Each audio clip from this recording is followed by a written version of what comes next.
Assalamualaikum warahmatullahi wabarakatuh. Jumpa lagi dengan saya Ahmad Maulana Isdin. Kali ini nanti kita akan belajar pengoperasian scan tool.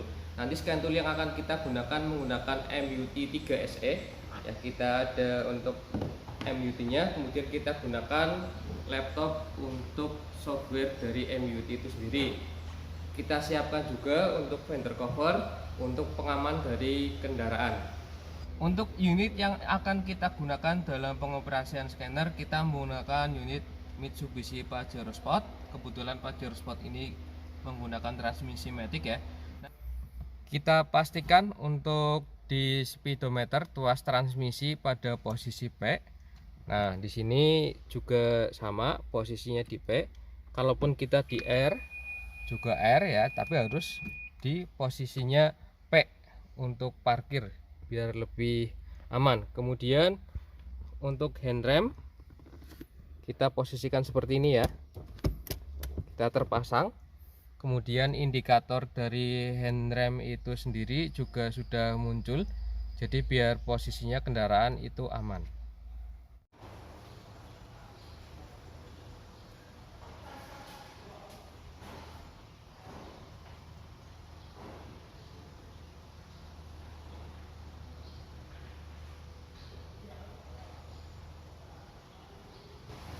Oke, kita pasangkan fender covernya terlebih dahulu agar kendaraan aman dari kotoran maupun goresan.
Kita hidupkan mesinnya.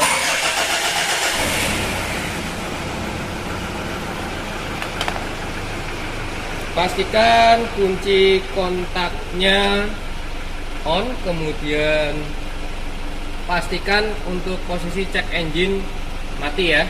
Jadi kondisi mesin normal, akan tetapi jika cek engine-nya menyala ada kemungkinan trouble.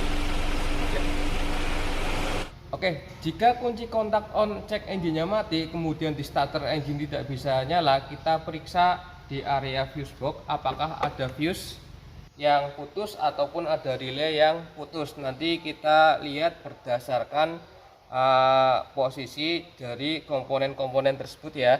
Sekaligus juga nanti kita cek tegangan baterainya apakah 12 volt ataupun kurang. Jika kurang dari 12 volt ada kemungkinan akan bermasalah. Oke, yang berikutnya kita pasang dongle VGA nya. Untuk lokasi DLC ada di sebelah kiri bawah dari setir kemudi.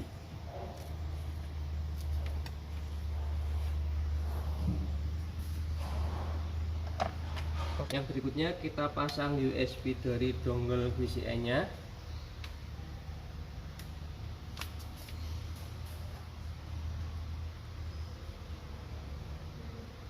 Kemudian kunci kontak kita on kan.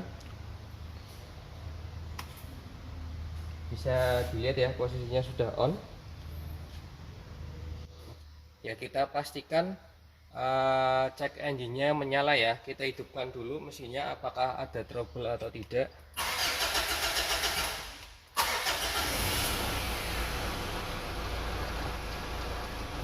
Ya, untuk cek engine mati ya, berarti di sini kondisi mesin normal. Kita matikan kembali.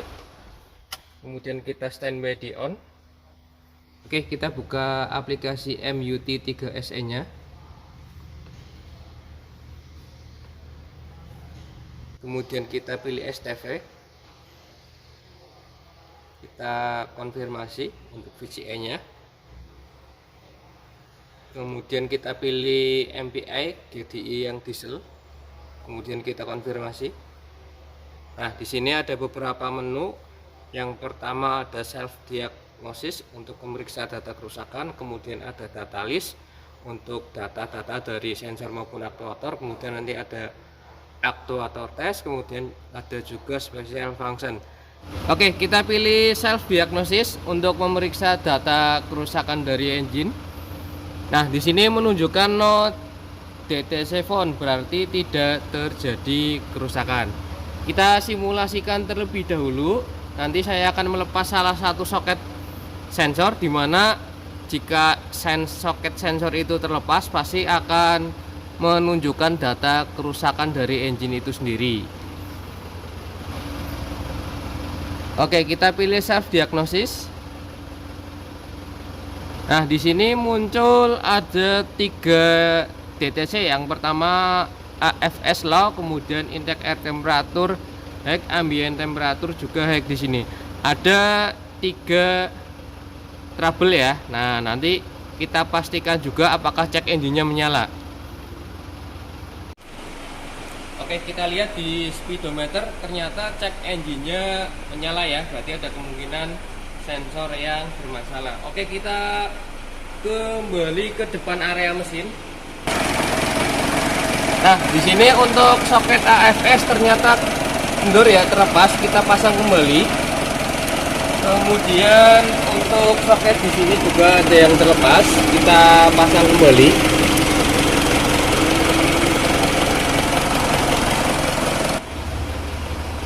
Kita lihat di speedometer, setelah sensor kita pasang soketnya ternyata masih menyala ya. Berarti kita harus hapus data kerusakan tersebut melalui menu self diagnostic.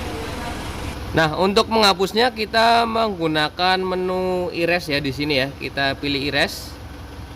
Kita centang sampai muncul komplit. Kemudian kita back, kita periksa kembali apakah kerusakannya masih ada. Ternyata di sini sudah hilang ya. Untuk dari data kerusakan sensor yang 3 tadi, pastikan muncul untuk notifikasi no DTCS phone. Kemudian kita cek di speedometer apakah lampu cek engine-nya masih menyala atau tidak. Nah, ternyata lampu cek engine di speedometer juga sudah mati, berarti menunjukkan data kerusakan itu sudah hilang ya.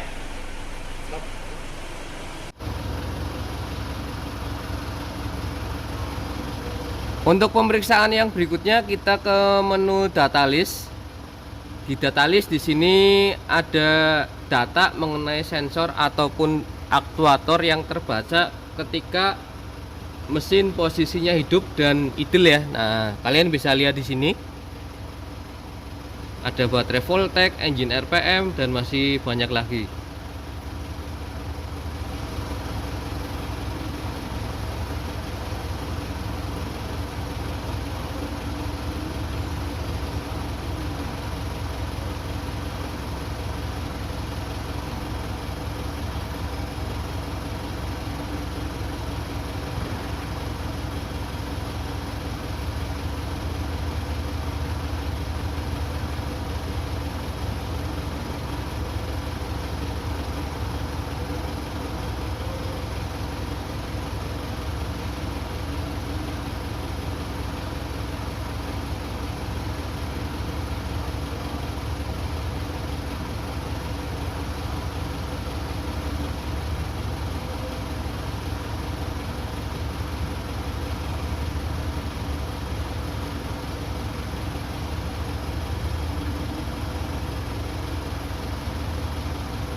Setelah membaca data list, kita back kembali.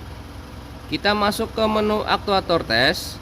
Di aktuator tes ada beberapa menu yang bisa kita gunakan. Ada engine check lamp, glow lamp, injektor. Ya, nanti akan kita coba salah satunya. Yang pertama kita ke engine check lamp terlebih dahulu. Kita pilih engine check lamp. Posisi di speedometer engine check lamp mati ya. Kita pilih di sini di scannernya. Kita pilih centang. Kita pilih eksekusinya. Kita pastikan di engine check lampnya menyala, berarti normal. Kemudian kita pilih finish. Yang berikutnya ke glow lamp. Kita coba. Kita konfirmasi. Pastikan indikator dari glow lamp menyala. Oke, finish. Yang berikutnya kita akan coba relay ke AC-nya ya. Kompresornya langsung hidup, AC-nya langsung menyala. Oke, finish. Oke, yang berikutnya kita cek injektor. Saya pilih injektor nomor 4.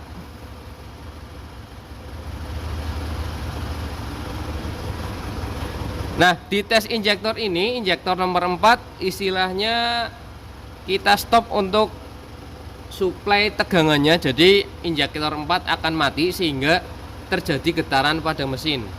Kita ulangi lagi sambil kalian lihat di area mesinnya. Jika terjadi getaran itu kondisinya normal. Kemudian kita cek yang injektor ketiga.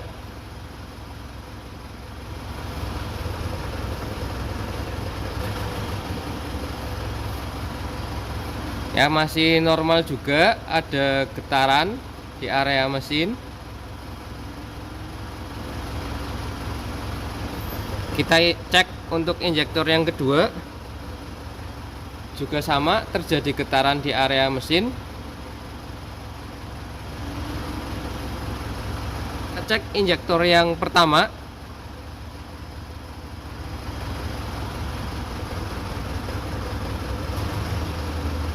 Nah, terjadi getaran juga. Semua injektor bisa kita simpulkan normal ya. Nah, itu untuk aktuator tes. Untuk tes yang berikutnya kita ke special function. Di special function ada beberapa menu. Ada tes untuk tes lag dari bahan bakar, kemudian ada ID rating dari injektor, kemudian juga ada ECU informasi, dan masih banyak yang lainnya. Oke, di special function kita akan tes. Nah, tes di sini ada fuel lag check ya, untuk memeriksa lag dari saluran bahan bakar atau adanya kebocoran. Nah, untuk standar yang pertama sebelum kita mulai di progres yang pertama ada engine revolution 600 rpm, full pressure-nya 30 sampai 31 MPa. Di speedometer juga kita bisa lihat untuk RPM-nya sama ya. Nah, kita coba untuk fuel lag-nya. Nanti akan terjadi perbedaan.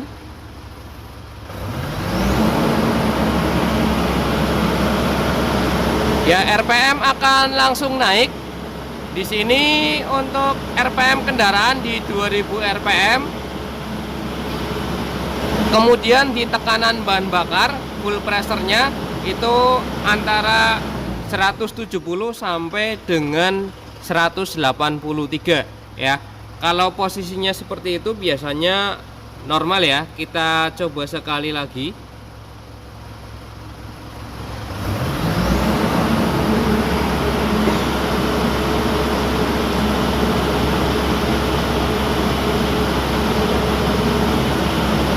Nah, di sini RPM stabil 2000 RPM ya. Untuk full pressure maksimal tadi muncul 185.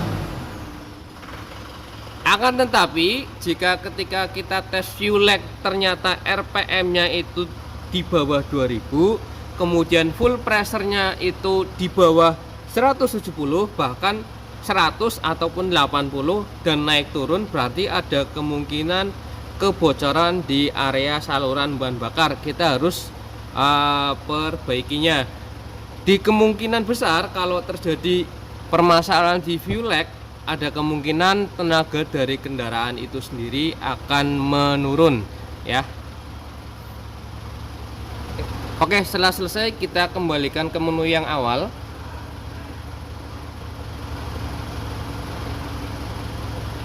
Oke, sampai keluar tampilan seperti ini. Kemudian kita close untuk aplikasinya. Kita matikan mesinnya.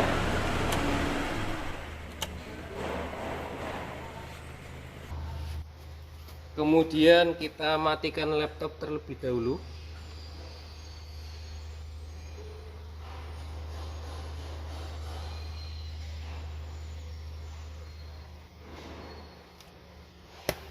Setelah itu kita lepas kabel USB dari dongle VCI.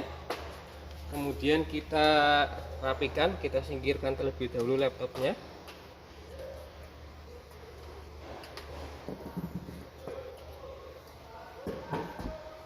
Setelah itu kita lepas untuk dongle VCI-nya. Kita rapikan, kita lepas fender covernya.